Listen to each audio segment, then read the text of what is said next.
Bismillahirrahmanirrahim. Aqidah dan khilafah.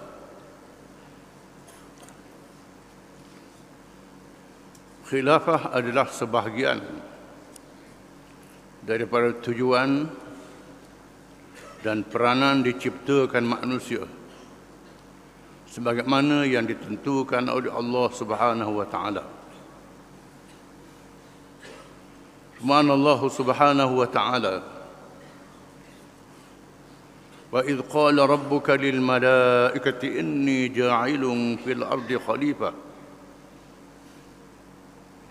qalu ataj'alu fiha man yufsidu fiha wa yasfiku ad-dima' wa nahnu nusabbihu bihamdika wa nuqaddisu lak qala inni a'lamu ma la ta'lamun. Surah Al-Baqarah ayat 30. Artinya, dan ingatlah ketika Tuhanmu berfirman kepada para malaikat, sesungguhnya aku hendak menjadikan seorang khalifah di atas muka bumi. Mereka berkata,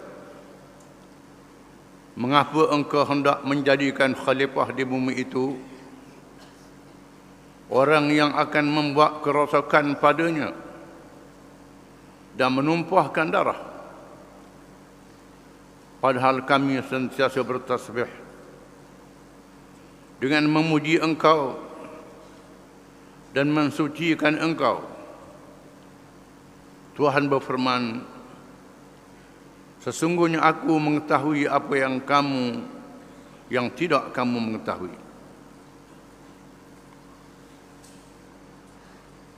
Allah menceritakan dalam Quran, apabila Allah hendak menjadikan manusia, dimulakan dengan Adam alaihi salam. Allah mengisytiharkan kepada para malaikat, hamba yang sangat taat kepada Allah, la ya'suna Allah ma amarahum wa yaf'aluna ma yu'marun. Para malaikat itu tidak sekali-kali durhakakan Allah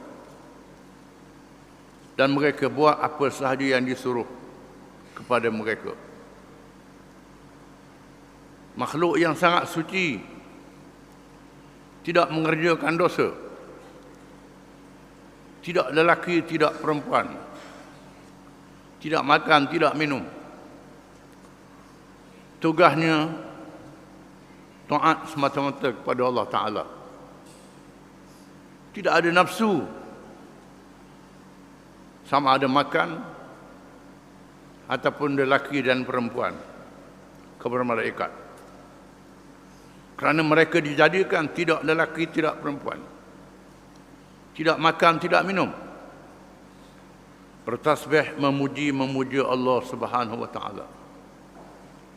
Itulah tabi'i makhluk malaikat. Semula jadi mereka, apabila Allah memberitahu bahawa Allah nak jadikan satu makhluk yang dinamakan manusia di atas muka bumi. Malaikat bertanya bukan untuk melawan Allah, kerana malaikat tidak lawan Allah Ta'ala sekali-kali. Bertanya untuk minta penjelasan,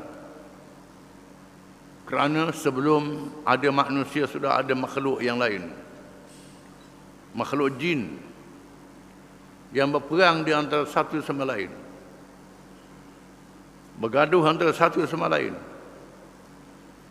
Malaikat yang sangat taat kepada Allah Ta'ala bertanya istifham istifsari, pertanyaan untuk minta penjelasan, bukan istifham ingkari, bukan bertanya untuk melawan. Mengapa tidak tugaskan kami? Padahal kami sentiasa bertasbih, memuji-memujamu. Allah menjawab, Inni a'lamu ma la ta'lamun. Sesungguhnya aku tahu apa yang kamu tidak tahu. Makhluk yang bertugas di bumi mestilah makhluk yang ada nafsu, makhluk yang ada akal, makhluk yang ada jasad, makhluk yang hidup bermasyarakat dengan sifat semula jadi yang sesuai dengan tugas di muka bumi. Malaikat tidak boleh menjalankan tugas di atas muka bumi. Malaikat tidak makan, tidak minum, tak berkahwin, maka dia tidak berkeluarga sebagaimana manusia, tidak bermasyarakat, tidak bertanam, tidak memelihara binatang, tidak menggali galian. Itu bukan kerja malaikat. Memakmurkan bumi mestilah makhluk manusia yang dijadikan oleh Allah. Binatang tidak boleh, makhluk lain tidak boleh, mesti makhluk manusia untuk menjadi khalifah. Apa makna khalifah itu? Para ulama menguraikan makna khilafah itu dengan tugas memimpin dan memerintah manusia bagi menegakkan agama, iaitulah Islam, dan mentadbir dunia ini dengan perintah Allah Subhanahu wa taala, atau dengan istilah yang dinamakan imamah, kepimpinan, dan siasah, politik. Siasah maknanya politik, imamah makna kepimpinan. Ini tugas yang ada pada manusia yang hidup bermasyarakat. Ulama mengatakan iqamatud din wa siyasatud dunya bih, menegakkan ad-din, iaitulah Islam, wa siyasatud dunya bih, politik dunia, yakni mentadbir dan mengurus dunia dengannya, dengan Islam itu. Itu makna khilafah. Adapun cakap mengatakan politik tak ada dalam Islam, tu cakap orang tak erti. Orang tak erti agama. Tak erti agama. Dia mengaji fardu ain je. Dia belajar bab sembahyang, puasa. Dia tak belajar Quran sama sekali. Quran ni 30 juzuk. Tuhan turunkan ribu-ribu ayat. Tidakkah dalam kita beriman kepada Allah, hari akhirat, beriman pada para malaikat, diberitahu kepada kita bahawa Allah Ta'ala akan menghisapkan semua amalan manusia pada hari kiamat kelak. Ditugaskan malaikat menulis amalan-amalan mereka. Malaikat bukan tulis sembahyang je, bukan tulis pergi Mekah je. Malaikat tulis makan apa, makanan halal ke, haram ke, beli makanan, duit ambil mana, duit curi ke, duit tipu orang ke, bagaimana menggunakan makanan itu. Dengan sebab itu, bila makan dia suruh Bismillahirrahmanirrahim, dia suruh berdoa. Lepas tu berak pula, pakai gitu aja, kena bersih pula, wajib bersih itu. Semua dilihat oleh malaikat yang menyaksikan, yang menulis amalan kita. Pakai baju, tutup aurat ke tak? Tutup aurat ke tak? Pakai baju, pakai pakaian. Pakaian ambil mana? Piti ambil mana beli pakaian? Bagaimana menggunakan pakaian? Semua ditanya. Nikah kahwin, ditanya tanggungjawabnya. Memerintah negeri, jadi raja, jadi menteri, jadi ketua pejabat, jadi kuli, jadi apa sekalipun, bercakap apa, malaikat tulis belaka. Dengan sebab itu, di hari kiamat akan disaksikan semua amalan manusia. Jangan duduk ingat sembahyang ni malaikat tulis, pergi umrah malaikat tulis, piti ambil mana malaikat tak tulis. Tulis semua. Seluruh kehidupan kita akan dihisap pada hari kiamat kelak. Bagaimana kita, pemimpin mana kita ikut, pemimpin itu bagaimana, ikut Islam ke tidak, Semua akan disoal, disebut dalam Quran. Semua perkara. Ini makna khilafah yang kita kena faham. Ada dah ingat makan tidur, lepas tu mati je. Habis gitu aja. Tidak. Ini akan disoal semuanya. Apa hasibtum annama khalaqnakum abatha wa annakum ilaina la turja'un? Adakah kamu kira kami jadikan kamu begitu saja? Tuhan kata, kamu tidak dipanggil balik kepada kami? Akan dipanggil balik kepada kami.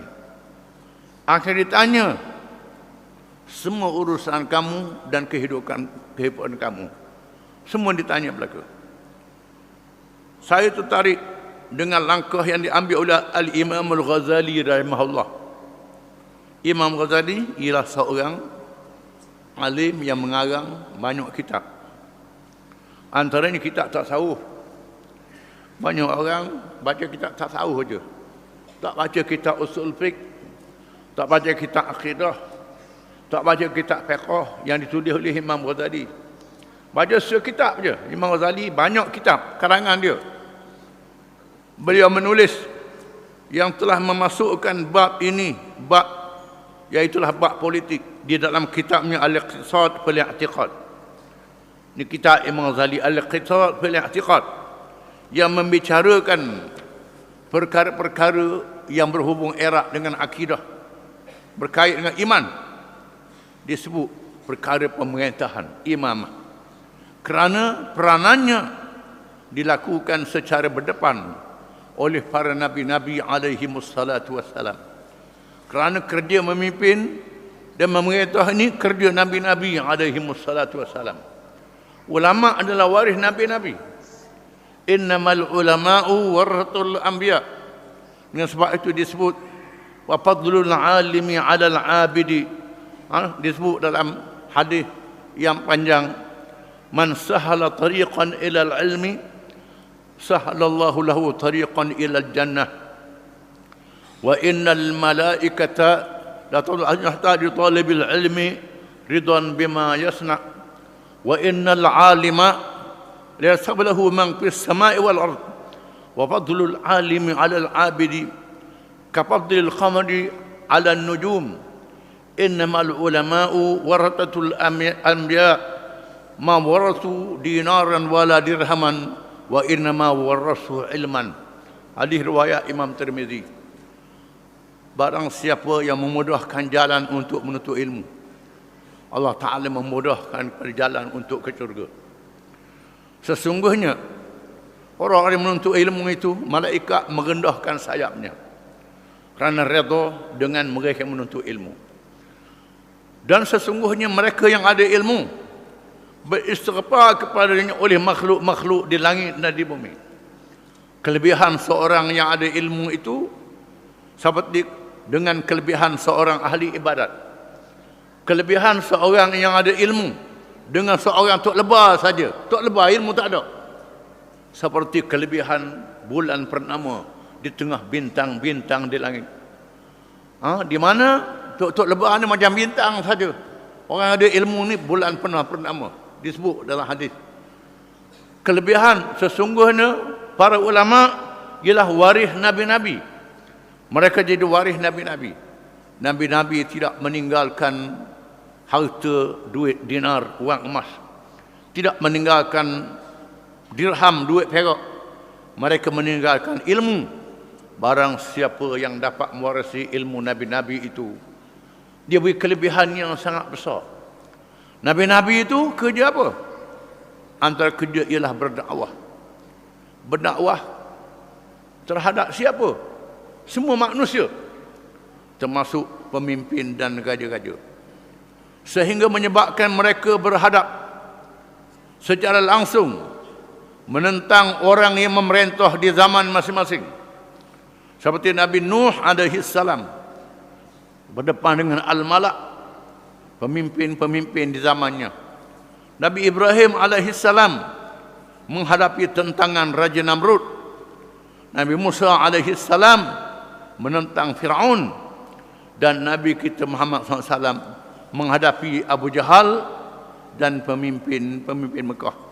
Di samping menghadapi Parsi dan Rom, yang menjadi kuasa besar dunia pada masa itu.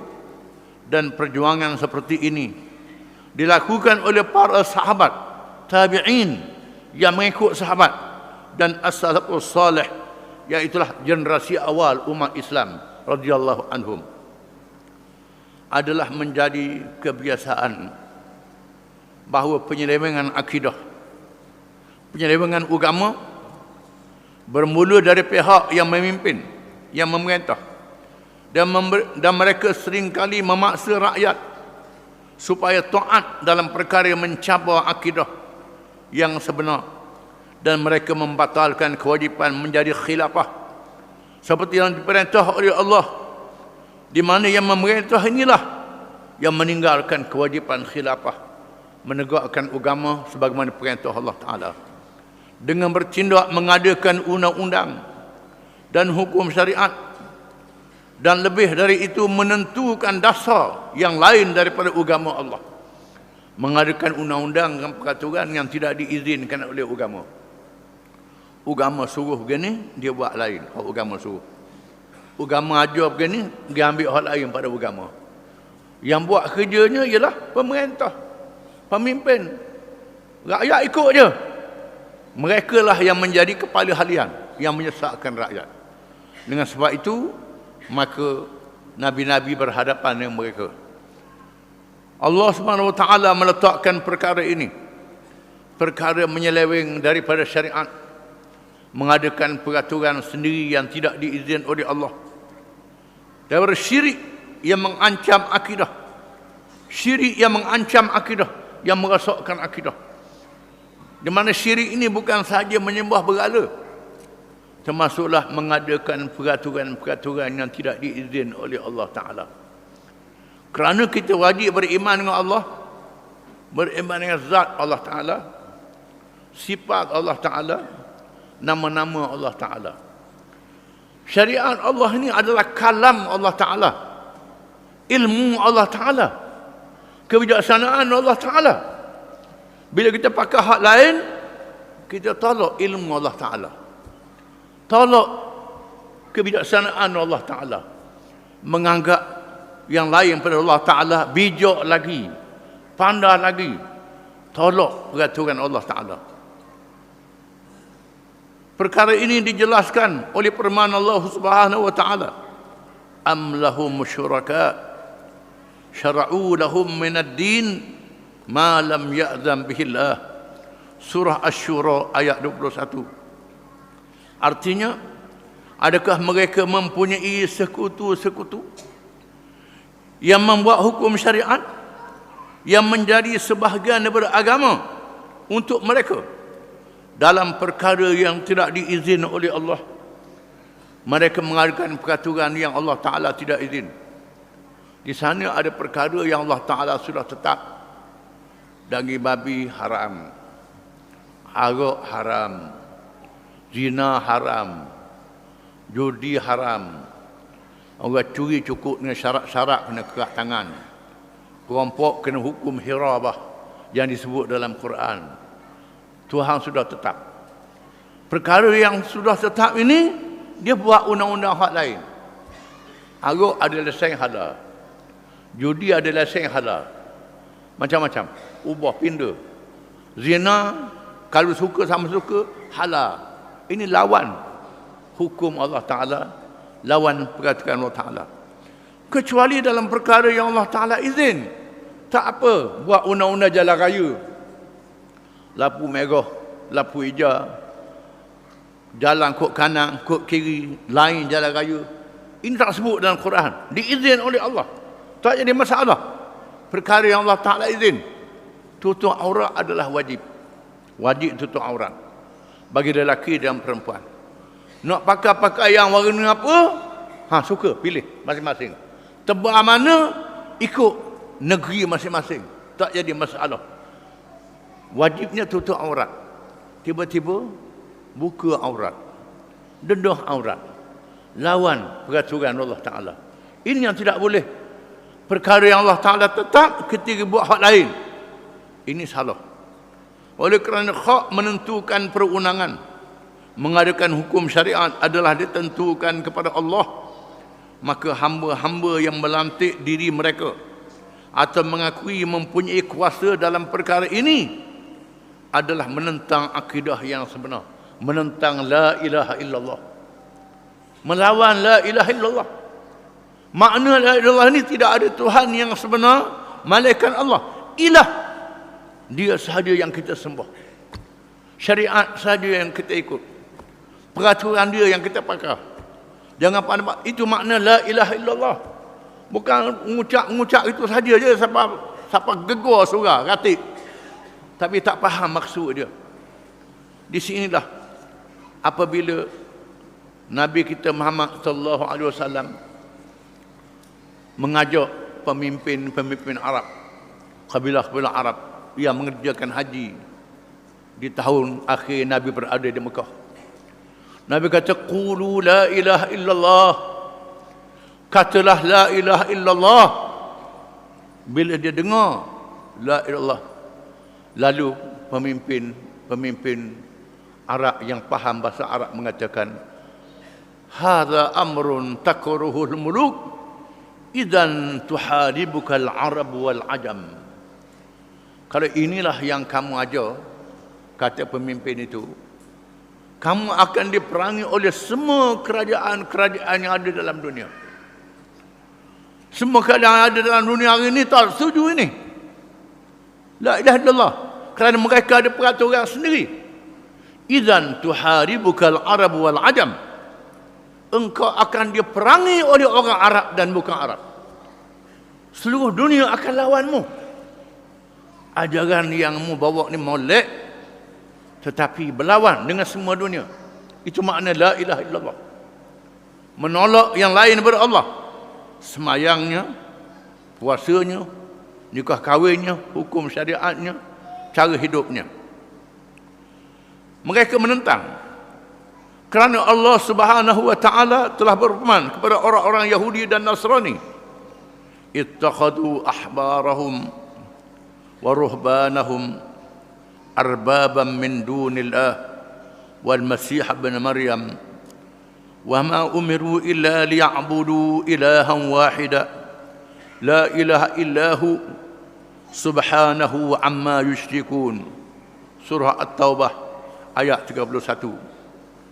Artinya, mereka menjadikan padri-padri orang-orang alim mereka dan rahib-rahib mereka, ahli-ahli ibadat mereka sebagai Tuhan-Tuhan selain Allah. Dan juga mereka bertuhankan Al-Masih bin Maryam, Isa bin Maryam. Padahal mereka hanya disuruh menyembah Allah yang Maha Esa.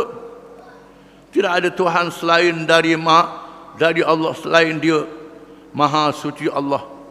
Dia menyembah dari apa yang mereka persekutukan. Di mana Allah Ta'ala mendedahkan golongan ahli kitab menjadikan orang-orang alim mereka Tuhan-Tuhan yang lain daripada Allah. Menjadikan padri mereka Tuhan-Tuhan yang lain daripada Allah. Dalam hal ini mereka tidak menganggap padri-padri dan rahib-rahib itu sebagai Tuhan, tetapi mereka memberi hak untuk mengadakan hukum syariat kepada padri-padri dan pendeta-pendeta itu. Dan dalam setengah masyarakat boleh memberi hak kepada pemimpin-pemimpin, sama ada seorang atau kumpulan, mengadakan undang-undang yang telah pun ditentukan dalam perkara itu oleh Allah Subhanahu wa taala. Memberi hak kepada padri buat hukum yang sudah ada hukum Allah. Memberi hak pada pendeta buat hukum yang sudah ada dalam kitab Allah. Memberi hak pada raja, presiden, menteri, pemimpin, wakil rakyat mengadakan hukum yang sudah ada dalam hukum Allah. Ini tidak boleh. Seperti melantik Tuhan-Tuhan yang lain daripada Allah. Apabila Adi bin Hatim At-Tai radhiyallahu anhu, seorang padri Kristian, datang menghadap Nabi sallallahu alaihi wasallam dengan memakai salib yang digantung di lehernya. Nabi terus membaca ayat yang dibaca ini. Ittakhadhu ahbarahum wa ruhbanahum arbaban min dunillah Mereka itu menjadikan padri-padri dan pendeta-pendeta mereka Tuhan-Tuhan yang lain daripada Allah. Kata Adi bin Hatim, kami tidaklah menyembah padri-padri kami. Kami menyembah Allah juga.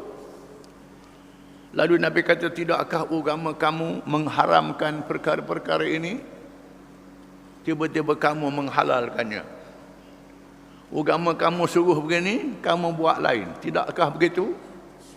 Ini makna menjadikan padri-padri itu Tuhan-Tuhan yang lain daripada Allah. Menyebabkan Adi bin Hatim tergamam.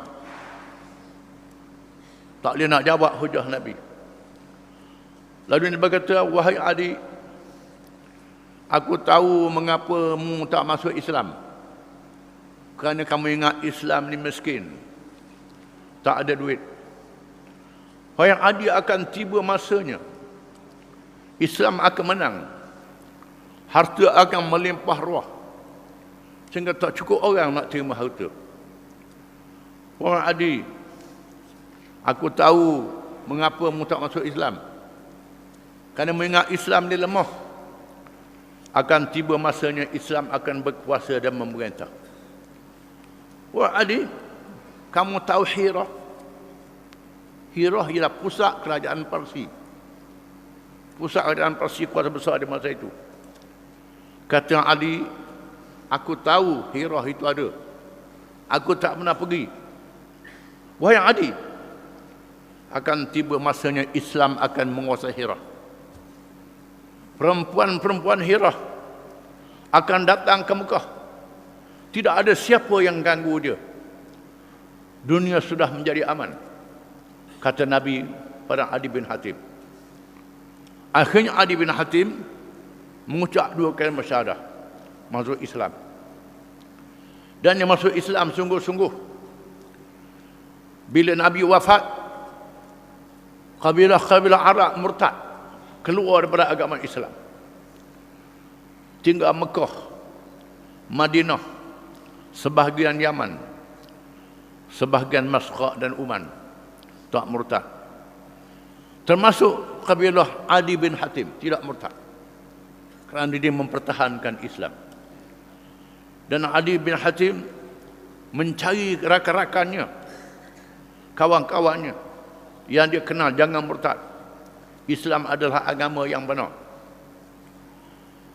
Bila zaman Sayyidina Umar, Parsi dan Rom jatuh, Adi bin Hatim kata, aku melihat apa yang Nabi sebut, Hirah sudah jatuh. Betul, Nabi kata, berlaku sungguh. Hirah sudah tumbang. Nabi kata, akan tiba masanya harta akan melimpah ruah. Tak berlaku lagi. Aku percaya dia akan berlaku. Benar sungguh. Dan diriwayatkan Adi bin Hatim datang ke Madinah bersama rombongan-rombongan kabilah-kabilah yang lain di dalam masa Sayyidina Umar bin Khattab radhiyallahu anhu. Sayyidina Umar bersalam dengan orang ni. Siapa? Kepada Adi bin Hatim. Dia tak tanya siapa dia. Adi kata, mu kenal tak aku? Pada Sayyidina Umar. Sayyidina Umar kata, aku kenal. Mu seorang yang tidak lari bila orang lain lari. Mu tidak menyeleweng orang lain menyeleweng. Menandakan keimanannya diiktiraf oleh para sahabat radhiyallahu anhum. Ceritanya padri-padri ini mengadakan peraturan sendiri. Dalam dialog saya dengan padri baru ini, mereka menyebut dalam agama mereka, iaitulah Kingdom of God, negara Tuhan, kerajaan Tuhan. Akan tiba Tuhan jadi raja. Tetapi dia mengatakan bahawa, padri mengatakan bahawa agama dia, bila ada orang tanya bagaimana hukum Arab dalam agama Kristian, memang agama Kristian dia kata dulunya haram Arab. Oleh kerana ramai orang nak minum arak, maka padri pun buat keputusan minum sikit tak apa. ubah hukum. Bukan ini saja. Termasuklah agama Kristian mengharamkan babi. Tapi hari ini padri-padri membenarkan pengikut dia makan babi. Kecuali Kristian Ortodok yang masih berpegang dengan agama yang asal dia. Masih ada lagi. Mereka meminda agama-agama mereka. Mazhab Protestan meminda. Antaranya mereka buat peraturan padri-padri tak boleh kahwin. Protestan kata padri boleh kahwin juga. Pindah hukum agama. Memanglah Islam tidak mengharamkan kahwin. Tapi dia menghadangkan padri itu kahwin. Dia pindah-pindah agama dia. Ini menandakan mereka mengadakan peraturan sendiri dalam perkara yang tidak diizin oleh Allah Subhanahu Wa Taala. Oleh hal yang demikian, penyelewengan tersebut di atas ditentang habis-habisan oleh para anbiya dan mursalin, rasul. Dan Allah SWT berfirman secara betul terang supaya mereka lah yang sepatutnya menjadi pemimpin. Sebagaimana Allah menentukan Adam sebagai khalifah, maka Allah menegaskan juga pada nabi-nabi yang lain. Allah berfirman menceritakan Nabi Ibrahim alaihi salam, wa idh ibtala Ibrahim rabbuhu bikalimatin fa atammahun qala inni ja'iluka lin-nasi imama qala wa min dhurriyyati qala la yanalu ahdi adh-dhalimin. Surah Al-Baqarah ayat 124. Artinya, dan ingatlah ketika Ibrahim diuji oleh Tuhannya dengan beberapa kalimat perintah dan larangan, lalu Ibrahim menunaikannya. Allah berfirman, sesungguhnya aku menjadikanmu sebagai imam bagi seluruh manusia. Ibrahim berkata, dan aku memohon juga dari keturunanku. Allah berfirman, janjiku ini tidak mengenai orang-orang yang zalim. Allah Ta'ala lantik Ibrahim menjadi imam. Imam ni bukan itu imam semayang saja, imam semua. Termasuk imam masyarakat, imam negara, imam memimpin manusia. Bila Allah Ta'ala uji Ibrahim dengan perintah-perintah yang sangat dahsyat, suruh harta anak di bumi Mekah yang kering, suruh sembelih anak, Ibrahim sanggup buat belaka, diuji oleh Allah Ta'ala.